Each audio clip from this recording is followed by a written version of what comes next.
Well, after 10 years, ladies and gentlemen, Jammu and Kashmir has seen elections taking place. Now, that has been one of the biggest talking point after the abrogation of Article 370. What really has changed for Jammu and Kashmir on the ground? If you simply take a look at the numbers right now, the National Conference says that this is a mandate for what they believe stripping of the special status to Jammu and Kashmir. Is that the case?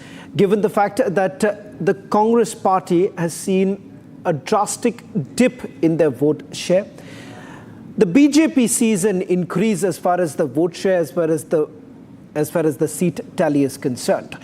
On your screens right now, these are the seats that have now stabilized. BJP with about 27, the National Conference about 43. The PDP, remember, the PDP which was in power last time, is now been reduced to just 2 seats. Their stronghold is something that they've lost out, particularly the impact really coming in with the Jamaat now supporting Engineer Rashid. A lot that was spoken as far as the independents are concerned, but that also now stands at 10. So it's quite clear.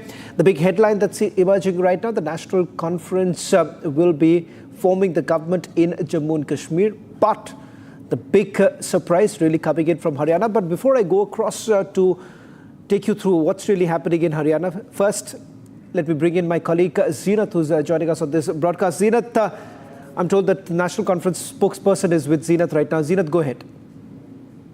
But as of now, the trends look very yes, Niranjan, I'm joined by Tanveer Sadiq, who has won from Zadibal. Tanveer, tell me how it feels winning from Zadibal, which has been the belt of PC, and now taking the lead for the National Conference. well. It feels good. I have won with the highest margin. That feels really good.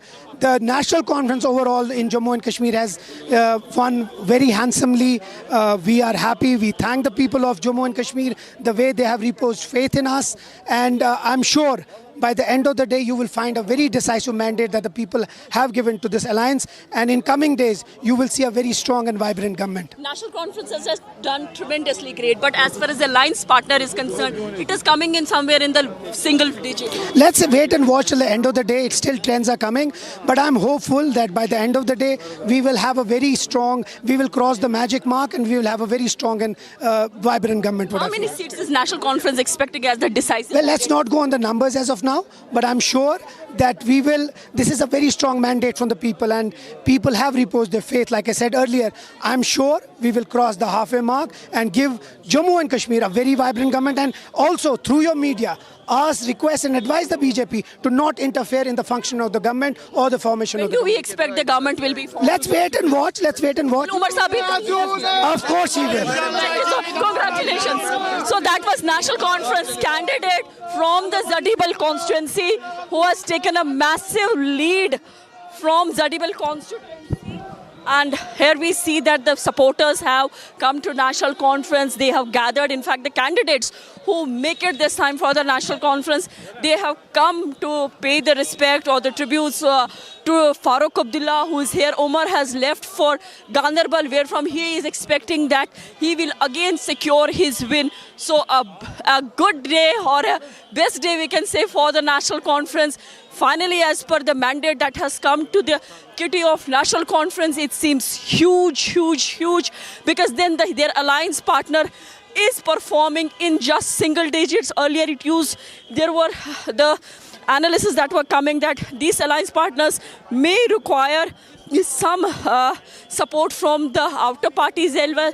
But the way the trends are coming, the way the National Conference is winning, it seems really impossible now. It seems that the National Conference and the Congress will make it this time without support from any other candidate. In fact, Niranjan, I'm just waiting for Ali Mohammad Sagar, who has been a 3 or 4-time MLA from the Khaniar, and he has also served as a law minister of Jammu and Kashmir. So Shravan, all these candidates, Ali Mohammad Sagar is just standing next to me. I'll try and speak to him because he has not only worked with Farooq Saab or Umar, he has worked with Sheikh Abdullah's cabinet, a very important seat that he has won. Almost 4-time MLA, has served in the downtown Srinagar, that has seen tremendous troubles before 2019. But once again, the seat of Khaniar has gone to Sagar sir. बहुत बहुत मुबारक हो। Thank you. हानिया ने फिर से आपको चुना है। हाँ जी। इतने सालों के बाद भी कोई चेंज हानिया को इसमें 8वीं हाँ तो कैसा फील होता है? आज आपका बेटा सलमान सागर भी है, उसने भी पहली जीत हासिल की है हजरतबल कॉन्स्टिट्यूंसी से। अल्लाह का करम है। वाकई अगर हम लोगों की खिदमत करेंगे तो लोग हम पे ट्रस्ट अपना दिखाएंगे, अगर नहीं करेंगे तो वो दरवाज़ा दिखाएंगे। शर्ट बात है ये, मैं बताऊँ। बाकी कामयाबी कामने अल्लाह ने दी, इसकी कदर करनी चाहिए और लोगों की खिदमत, लोगों से जो वादे हमने किए हैं वो पूरे होने चाहिए। अल्लाह ताला हमारे लिए रास्ता साफ करेगा। सागर साहब, क्या मूव सबसे पहला रहेगा गवर्नमेंट का जो लोगों को ईज मिले? नहीं, हमने वो कहा है कि हमने मंशूर में ये कहा है कि ये चीज़ें हमारी प्रायोरिटी रहेंगी और उसके बाद नेशनल काउंसिल बैठेगी कि डॉक्टर साहब की क़यादत में, उमर साहब की क़यादत में फैसला लेंगे, जो होगा आपके सामने रखा जाए। कब तक गवर्नमेंट फॉर्म हो सकती है? जल्दी हो सकती है, उसमें क्या है। आखिर इसका फाइनल आउट यही है ना, गवर्नमेंट बनाना।